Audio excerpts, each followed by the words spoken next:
পবিত্র হজ পালনে বাংলাদেশের হাজিরা প্রায় বিভিন্ন চ্যালেঞ্জের সম্মুখীন হন। ভাষাগত বাধা, স্বাস্থ্য ঝুঁকি, অতিরিক্ত ভিড়, প্রশাসনিক জটিলতা এবং লজিস্টিক সমস্যা সহ নানা অসুবিধা। হজের অভিজ্ঞতাকে মসৃণ ও নিরাপদ করতে অন্তর্বর্তীকালীন সরকার একটি মোবাইল অ্যাপ তৈরি করেছে, যা সম্মানিত হাজিদের যাত্রার আগে, যাত্রা চলাকালীন সময়ে এবং ফিরে আসার পরেও প্রয়োজনীয় সহায়তা প্রদান করবে। এই অ্যাপটি বাংলা ভাষায় রিয়েল টাইম নির্দেশনা ও সহায়তা প্রদান করবে। সরকার সমর্থিত বিশেষ ডেবিট কার্ডের মাধ্যমে বিদেশের স্থানীয় মুদ্রায় আর্থিক লেনদেন নিশ্চিত করবে। লাগেজ যাতে হারিয়ে না যায় তার জন্য লাগেজ ট্র্যাকিংয়ের ব্যবস্থা থাকবে। মোবাইল ফোনের মাধ্যমে হজযাত্রীরা প্রত্যেক দিন ওই দিনের করণীয় ও যাতায়াতের বিস্তারিত বিবরণ জানতে পারবেন। যেদিন যে দোয়া পড়তে হবে সেটা স্মরণ করিয়ে দেবে। যেসব পবিত্র স্থানে যাবেন সেসবের ছবিসহ ইতিহাস বর্ণনা করবে। হাজিদের মনে কোনো প্রশ্ন জাগলে কল সেন্টারে ফোন করে সেই প্রশ্নের উত্তর পাবেন। শরীর খারাপ লাগলে ডাক্তারের সঙ্গে যোগাযোগ করিয়ে দেবে। সম্মানিত হাজিদের কোনো পরামর্শ থাকলে সেটা পরামর্শ পৃষ্ঠায় লিখে দিতে পারবেন।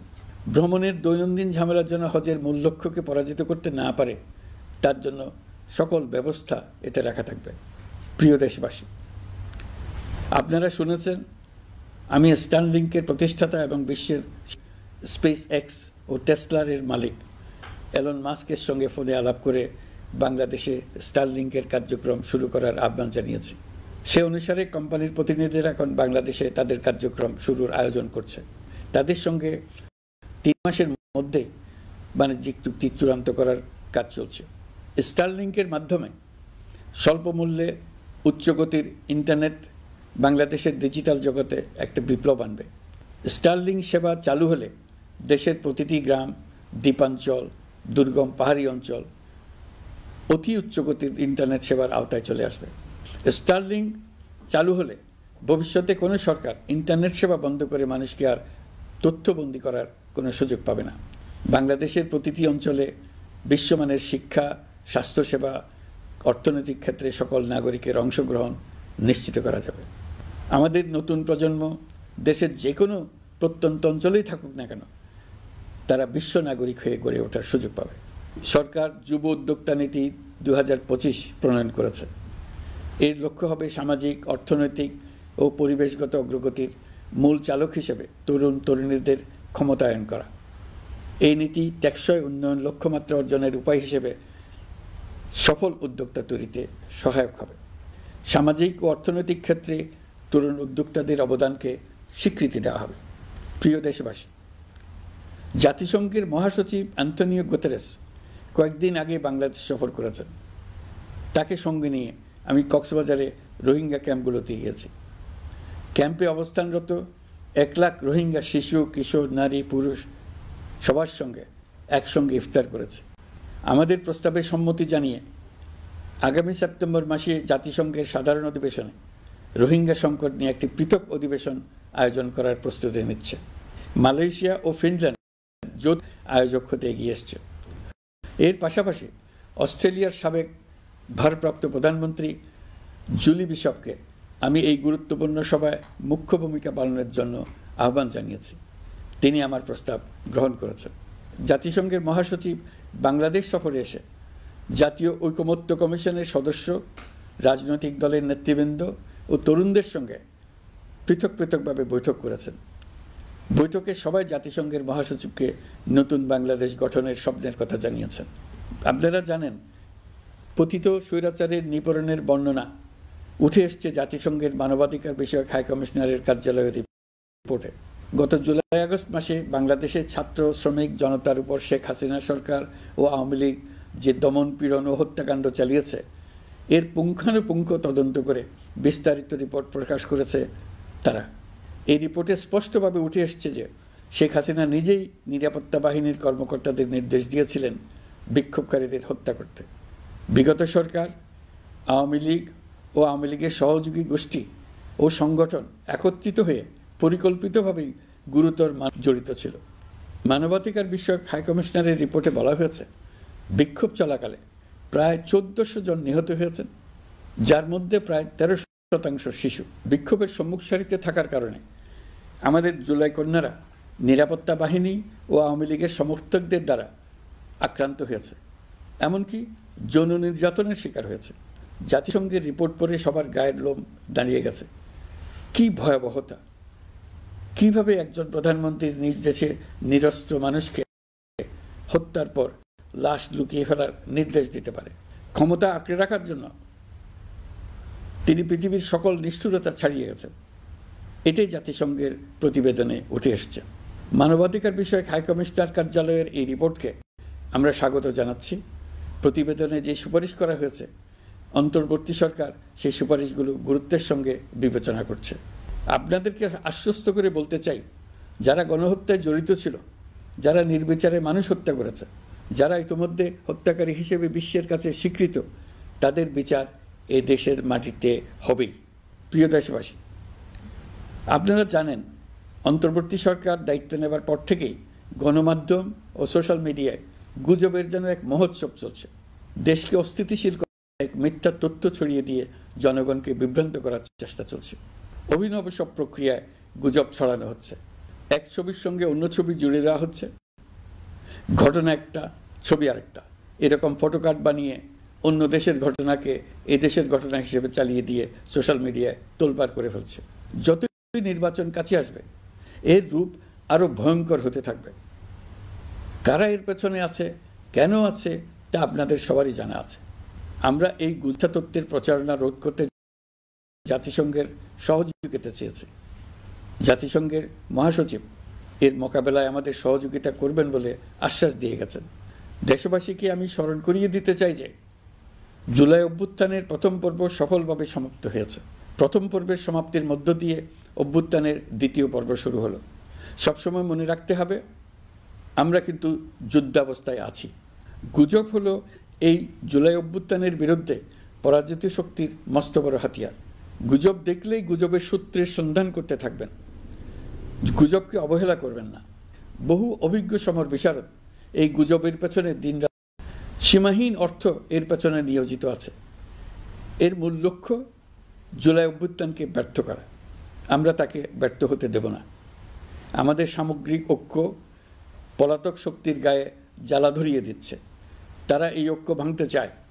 তাদের অভিনব কৌশল আপনি টেরই পাবেন না, আপনি বুঝতেই পারছেন না কখন তাদের খেলায় আপনি পুতুল হয়ে গেছেন। আমাদের সচেতনতা এবং সামগ্রিক ঐক্য দিয়েই এই গুজবকে রুখতে হবে, পলাতক অপশক্তির ষড়যন্ত্রকে ব্যর্থ করে দিতে হবে। প্রিয় দেশবাসী, আপনারা জানেন ইতিমধ্যে জাতীয় ঐকমত্য কমিশন তাদের কাজ শুরু করেছে। 6টি সংস্কার কমিশনের 166টি সুপারিশ ও পূর্ণাঙ্গ প্রতিবেদন সহ 38টি রাজনৈতিক দলের কাছে চিঠি দেওয়া হয়েছে। ইতিমধ্যে রাজনৈতিক দলগুলোর সঙ্গে বৈঠক শুরু হয়েছে। দেশের রাজনৈতিক দলগুলো খুবই ইতিবাচকভাবে সংস্কার কাজে সাড়া দিয়েছেন, তাদের মতামত তুলে ধরছেন। কোন রাজনৈতিক দল কোন কোন সংস্কার প্রস্তাবে একমত হয়েছেন, কোনটিতে দ্বিমত হয়েছেন, সেসব তারা জানাচ্ছেন। এটা আমাদের জাতির জন্য অত্যন্ত সুখকর বিষয় যে প্রতিটি রাজনৈতিক দল সংস্কারের পক্ষে মত দিচ্ছেন। ঐকমত্য কমিশনের মাধ্যমে সকল রাজনৈতিক দলের মতামত নেওয়ার কাজ এখন চলমান আছে। কমিশনের লক্ষ্য যে সকল বিষয়ে রাজনৈতিক দলগুলো একমত হবেন সেগুলো চিহ্নিত করা এবং তার একটা তালিকা প্রস্তুত করা। যে সকল দল এতে একমত হয়েছেন তাদের স্বাক্ষর নেওয়া। এই তালিকাটাই হবে জুলাই চার্টার বা জুলাই সনদ। আমাদের দায়িত্ব জাতির সামনে পুরো প্রক্রিয়াটা স্বচ্ছভাবে তুলে ধরা এবং প্রক্রিয়া শেষে নির্বাচনের আয়োজন করা। নির্বাচনের ব্যাপারে আমি আগেও বলেছি, আবারও বলছি, এবছর ডিসেম্বর থেকে আগামী বছরের জুনের মধ্যে নির্বাচন হবে। আমরা চাই আগামী নির্বাচনটি বাংলাদেশের ইতিহাসে সবচেয়ে অবাধ, সুষ্ঠু ও গ্রহণযোগ্য নির্বাচন হবে। এই জন্য নির্বাচন কমিশন সব ধরনের প্রস্তুতি নিতে শুরু করেছে। রাজনৈতিক দলগুলো ব্যাপক উৎসাহ উদ্দীপনায় নির্বাচনের জন্য তৈরি হতে শুরু করবে বলে আশা করছি। প্রিয় নাগরিকবৃন্দ, আমাদের দেশের নারীরা দীর্ঘ আন্দোলনের মাধ্যমে বহু বছর ধরে অনেক বাধা পেরিয়ে এগিয়ে যাচ্ছে। স্বাধীনতার 54 বছর পরেও এদেশের নারীরা অর্থনৈতিক, রাজনৈতিক, সামাজিক বৈষম্যের শিকার। বাংলাদেশের ইতিহাসে এখন পর্যন্ত যত আন্দোলন সংগ্রাম হয়েছে তার মধ্যে জুলাই গণ অভ্যুত্থানে নারীদের অংশগ্রহণ ছিল সবচেয়ে বেশি। গণ অভ্যুত্থানে নারীরা দুঃসাহসিক ভূমিকা রেখেছে, পুরনোকে দূরে ঠেকিয়ে নতুনের ভিত্তি স্থাপনের প্রতিজ্ঞা নিয়েছে। তারা ব্যাপক সংস্কার বলেছে, সর্বত্র নারীদের ভূমিকা আরও জোরালো করার কথা বলেছে। আমি মনে করি জুলাই গণ অভ্যুত্থান বাংলাদেশের প্রেক্ষিত বদলে দিয়েছে। জুলাইয়ের পর নারীদের অবস্থান ইতিবাচকভাবে পরিবর্তন হবে, সেটাই আমরা চাই। আমরা বাংলাদেশ নিয়ে নতুন করে ভাবতে চাই, আর এই নতুন ভাবনায় নারীদের অবস্থান অগ্রাধিকার পাক, সেটাই আমরা চাই। পরিবারের সকল সদস্য, পাড়া প্রতিবেশী, ধর্মীয় প্রতিষ্ঠান, স্কুল, আপনারা আপনাদের নিজ নিজ অবস্থান থেকে ছেলে শিশু ও মেয়ে শিশুর মধ্যে যেন কোনো বৈষম্য সৃষ্টি না হয় তা নিশ্চিত করুন। আসুন নতুন বাংলাদেশে সবাই মিলে শিশুদের জন্য সুস্থ পরিবেশ নিশ্চিত করি। জুলাই গণ অভ্যুত্থানে অংশ নেওয়া নারীরা তাদের অধিকার প্রতিষ্ঠার ব্যাপারে দৃঢ় প্রতিজ্ঞ। দেশে বিরাজমান বৈষম্যগুলো চিহ্নিত করে নারীর প্রতি সহিংসতা প্রতিরোধ ও বৈষম্য নিরসনে আমাদের প্রত্যেককে একসঙ্গে কাজ করতে হবে। নারীর প্রতি বিদ্বেষমূলক কথাবার্তা, নারীকে খাটো করে রাখার প্রবৃত্তি যারা ধারণ করে, তাদের বিরুদ্ধে সামাজিক আন্দোলন গড়ে তোলা প্রয়োজন। আধুনিক প্রযুক্তি সকল প্রকার বাধা ভেঙে দেওয়ার মহাশক্তি আছে। সেই বাধা যত শক্তই হোক, যত উঁচুই হোক, সকল দূরত্ব গোছানোর জন্য প্রযুক্তিকে অবশ্যই যেন আমরা ব্যবহার করতে আরম্ভ করি। নারীদের সুরক্ষায় পুলিশ হটলাইন নাম্বার চালু করেছে, সরকারের পক্ষ থেকে শর্ট কোড চালু করা হচ্ছে, কল টেকার হিসেবে শতভাগ নারী কর্মীদের নিয়োগ দেওয়া হচ্ছে, যেন নির্দ্বিধায় কথা বলা যায়। শিশু নির্যাতন দমন আইন সংশোধন হয়েছে, এসব মামলার তদন্ত ও বিচারের সময় কমিয়ে আনা হয়েছে, বিচার বিলম্বে বাধা দূর করা হচ্ছে। ঢাকার পাশাপাশি চট্টগ্রাম ও রাজশাহীতে ডিএনএ ল্যাব স্থাপনের কাজ চলছে। খুব দ্রুতই বিশেষ জুডিশিয়াল সার্ভিস কমিশনের মাধ্যমে নতুন অনেক বিচারক নিয়োগ দেওয়া হচ্ছে। ভিকটিম শিশুরা যাতে দ্রুত বিচার পায়, সেজন্য আলাদাভাবে বিশেষ ট্রাইব্যুনাল স্থাপনের বিধান রাখা হয়েছে। দেশের সবার মতো আমি অত্যন্ত আনন্দিত যে এবার নারী ফুটবল টিম দক্ষিণ এশিয়া চ্যাম্পিয়ন হয়েছে। দেশ জুড়ে আয়োজিত তারুণ্যের উৎসব 2025-এ বিভিন্ন অঞ্চল থেকে 27,40,000 মেয়েরা প্রায় 3,000 ও সাংস্কৃতিক কর্মকাণ্ডে অংশগ্রহণ করে। দেশের সুবিধাবঞ্চিত ও সুবিধাপ্রাপ্ত অঞ্চল, প্রান্তিক জনগোষ্ঠী এবং 21টি নৃগোষ্ঠীর তরুণ তরুণী সহ সকলের সার্বজনীন অংশগ্রহণ ছিল। এই উৎসবের অন্যতম লক্ষ্য ছিল তরুণদের মধ্যে ঐক্য গড়ে তোলা, সহযোগিতার নীতি প্রচার এবং তাদেরকে উদ্যোক্তা হিসেবে গড়ে তোলা, যাতে করে তারা আত্মনির্ভর হতে পারে, দেশের সম্পদ হিসেবে গড়ে উঠতে পারে। আমরা তারুণ্যের এই উৎসব সারা বছর জুড়ে উদযাপন করার ঘোষণা দিয়েছি।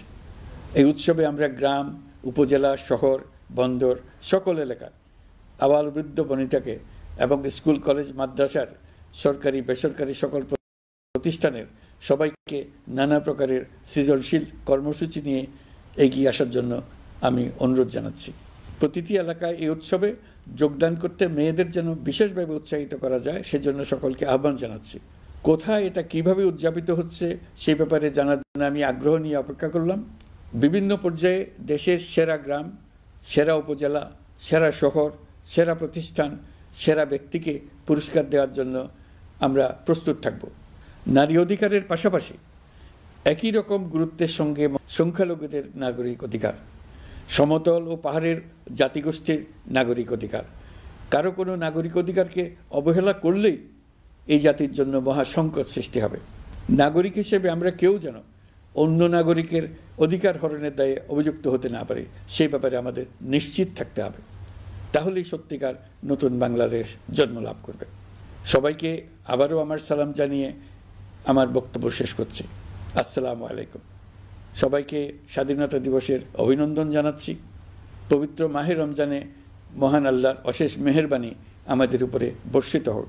এবারের শবে কদরের পবিত্র রজনীতে মহান আল্লাহ যেন তাঁর সকল বান্দার মোনাজাত কবুল করেন তা প্রার্থনা করছি।